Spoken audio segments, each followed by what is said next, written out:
السمیع العلیم من الشیطان الرجیم بسم اللہ الرحمن الرحیم۔ ہم سورہ بقرہ کی آیت نمبر 83 کا مطالعہ کر رہے تھے، جس میں ہم نے دو چیزیں پڑھی، ایک حقوق اللہ اور لا تعبدون الا اللہ، اور دوسرا وبالوالدین احسانا۔ ابھی آج ہم ذی القربہ، قرابت داروں، خونی رشتوں جیسے بہن بھائی، ان کے حقوق کے حوالے سے پڑھیں گے۔ سورہ نساء جس میں معاشرتی احکام کو بڑی تفصیل سے بیان کیا گیا ہے، اس میں اللہ تعالیٰ والدین کے بعد قرابت داروں کا تذکرہ فرماتا ہے۔ سورہ نساء آیت نمبر 36 میں اللہ کریم ارشاد فرماتا ہے، اور تم سب اللہ کی بندگی کرو، اس کے ساتھ کسی کو شریک نہ بناؤ، ماں باپ کے ساتھ نیک برتاؤ کرو، قرابت داروں، یتیموں، مسکینوں کے ساتھ حسن سلوک سے پیش آؤ، پڑوسی رشتہ داروں، اجنبی ہمسایہ، پاس بیٹھنے والوں سے اور مسافر سے، اور ان لونڈیوں اور غلاموں سے جو تمہارے قبضہ میں ہوں، احسان کا معاملہ رکھو، بے شک اللہ تکبر کرنے والے اور بڑائی کرنے والے کو دوست نہیں رکھتا۔ دوسری جگہ اللہ کریم نے ارشاد فرمایا، ان اللہ یامر بالعدل والاحسان وایتاء ذی القربی، اللہ انصاف اور احسان کرنے اور رشتہ داروں پر خرچ کرنے اور ان کی مدد کرنے کا حکم دیتا ہے۔ سورہ بقرہ میں حقیقی نیکی کا ذکر کرتے ہوئے اللہ کریم نے ارشاد فرمایا، وآت المال علی حبہ ذوی القربی، کہ اللہ کی محبت میں اپنا پسندیدہ مال رشتہ داروں پر خرچ کرو۔ غرض جگہ جگہ رشتہ داروں کے ساتھ حسن سلوک کی تاکید کی گئی ہے، اور کمزور اور مجبور اور تنگ دست رشتہ داروں پر خرچ کرنے کا حکم دیا گیا ہے۔ رشتہ داروں سے صلہ رحمی کی احادیث نبوی میں بہت تاکید ملتی ہے۔ حضرت انس رضی اللہ تعالیٰ عنہ سے روایت ہے کہ سرکار دو عالم صلی اللہ علیہ وسلم نے ارشاد فرمایا، جو یہ چاہتا ہو کہ اس کے رزق میں فراخی اور کشادگی ہو اور دنیا اور اس کی عمر جو ہے وہ لمبی ہو، تو وہ اہل قرابت کے ساتھ صلہ رحمی کرے۔ ایک حدیث طیبہ میں سرکار دو عالم صلی اللہ علیہ وسلم نے رشتہ داروں پر خرچہ کرنے کو صدقہ کے ساتھ صلہ رحمی بھی فرمایا ہے۔ حضرت سلمان بن عامر الدبی سے روایت ہے کہ رسول اللہ صلی اللہ علیہ وسلم نے ارشاد فرمایا، کسی محتاج کی مدد کرنا صرف صدقہ ہے، اور اگر اپنے کسی عزیز کی مدد کرنا دو چیزوں پر مشتمل ہے، ایک صدقہ اور دوسرا صلہ رحمی۔ سوال یہ پیدا ہوتا ہے کہ دین اسلام میں رشتہ داروں کے ساتھ حسن سلوک کی اس قدر تاکید کیوں کی گئی؟ اس کا مختصر جواب یہ ہو سکتا ہے کہ انسان اپنے معاشرے میں جن لوگوں کے ساتھ سب سے زیادہ قریب ہوتا ہے وہ رشتہ دار ہی ہیں، جن کے ساتھ اس کا روز کا بیٹھنا اٹھنا، معاملات اور تعلقات ہوتے ہیں۔ تو یہ لازمی بات ہے کہ ان کے تعلق سے ہدایات دی جائیں، تاکہ وہ ان کے ساتھ خوشگوار ماحول میں رہ سکے اور پرسکون زندگی گزار سکے۔ اگر ان سے اس کی انبن ہو جائے، بات بگڑ جائے، تو ظاہر سی بات ہے کہ اس کی زندگی اجیرن بن جائے گی، اور وہ اپنی زندگی میں کڑن اور جو ہے گھٹن محسوس کرنے لگے گا، مختلف پریشانیاں اسے لاحق ہونا شروع ہو جائیں گی، اور رفتہ رفتہ وہ ذہنی مریض بن جائے گا۔ یہی وجہ ہے کہ رشتہ داروں سے جو ہے وہ قطع تعلق پر بہت شدید وعیدیں آئی ہیں، اس کو گناہ کبیرہ میں شمار کیا گیا ہے۔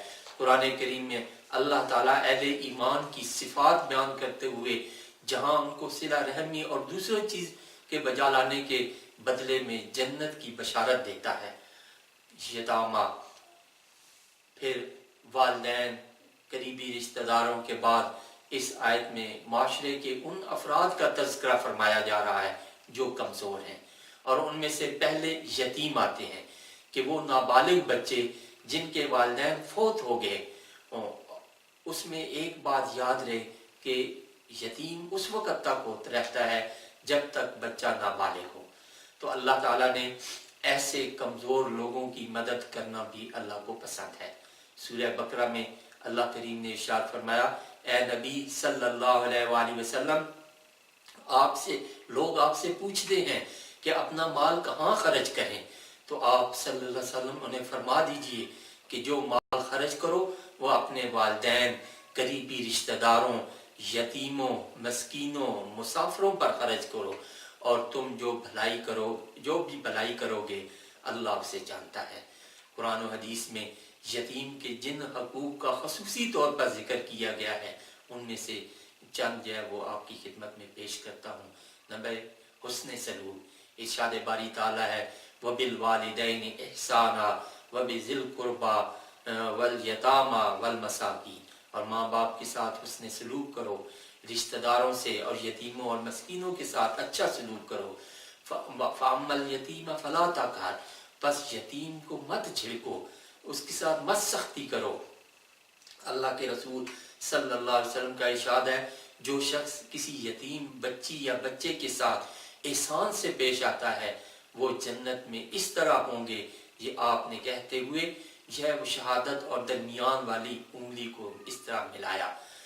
اما دوسرا حق کیا ہے کہ اس کے ساتھ یتیم کے ساتھ محبت و شفقت کا رویہ رکھا جائے، کیونکہ وہ باپ کی شفقت سے اور محبت سے محروم ہو گیا ہے۔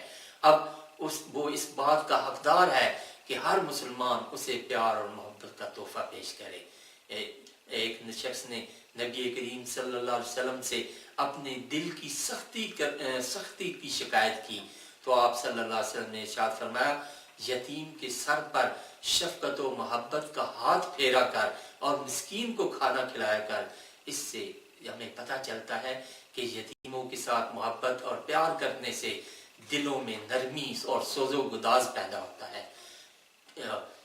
یتیم کا تیسرا حق کہ مالی امداد کی جائے، چونکہ اس کا حقیقی والی اور وارث اس دنیا سے جا چکا ہے، اسے کما کر کھلانے والا کوئی نہیں ہے، اس لیے ہر مسلمان کا حق بنتا ہے کہ وہ اس یتیم کی مالی مدد کرے۔ جس طرح ہم پہلے بھی حدیث طیبہ پڑھ چکے ہیں، نبی کریم صلی اللہ علیہ وسلم نے ارشاد فرمایا یتیم کی کفالت کرنے والا جنت میں اس طرح ہوں گے، یہ کہتے ہوئے آپ نے شہادت والی اور درمیانی انگلی سے اشارہ کیا اور دونوں کے درمیان معمولی جو ہے وہ فاصلہ رکھا۔ یہ بخاری شریف کی حدیث طیبہ ہے۔ چوتھا یتیم کا حق کہ اسے معاشی تحفظ دیا جائے، اس سے مراد یہ ہے کہ اس کے والدین اگر متروکہ جائیداد ہے، اس کے پاس کوئی مال ہے تو اس کے بالغ اور سن شعور تک پہنچنے تک اس کی ایسے ہی حفاظت کی جائے جیسے انسان اپنے مال کی، اپنی جائیداد کی حفاظت کرتا ہے۔ یتیم کے مال کا، یتیم کا نگران اگر مالدار ہے تو اس میں سے کچھ نہ لے، اور اگر فقیر ہے تو حسب ضرورت استعمال کر سکتا ہے۔ اللہ کریم کا ارشاد ہے وَلَا تَقْرَبُوا مَالَ الْيَتِيمِ إِلَّا بِالَّتِي هِيَ أَحْسَنُ حَتَّى يَبْلُغَ أَشُدَّهُ، اور یتیم کے مال کے پاس بھی مت جانا مگر ایسے طریقے سے جو بہت پسندیدہ ہو، یہاں تک کہ وہ شعور کی عمر کو پہنچ جائے۔ اور پانچواں یتیم کا حق کیا ہے کہ اسے اچھی تعلیم و تربیت دی جائے۔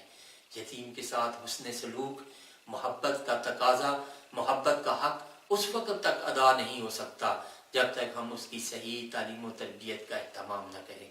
سرکار دو عالم صلی اللہ علیہ وآلہ وسلم نے ارشاد فرمایا اے اللہ میں لوگوں کو دو ضعیفوں کے حق سے بہت ڈراتا ہوں کہ ان میں کوتاہی مت کرنا، ایک یتیم اور دوسری عورت۔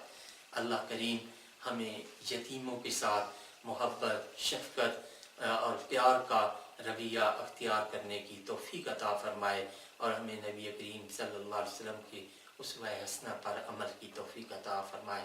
وآخر دعوانا ان الحمد للہ رب العالمین۔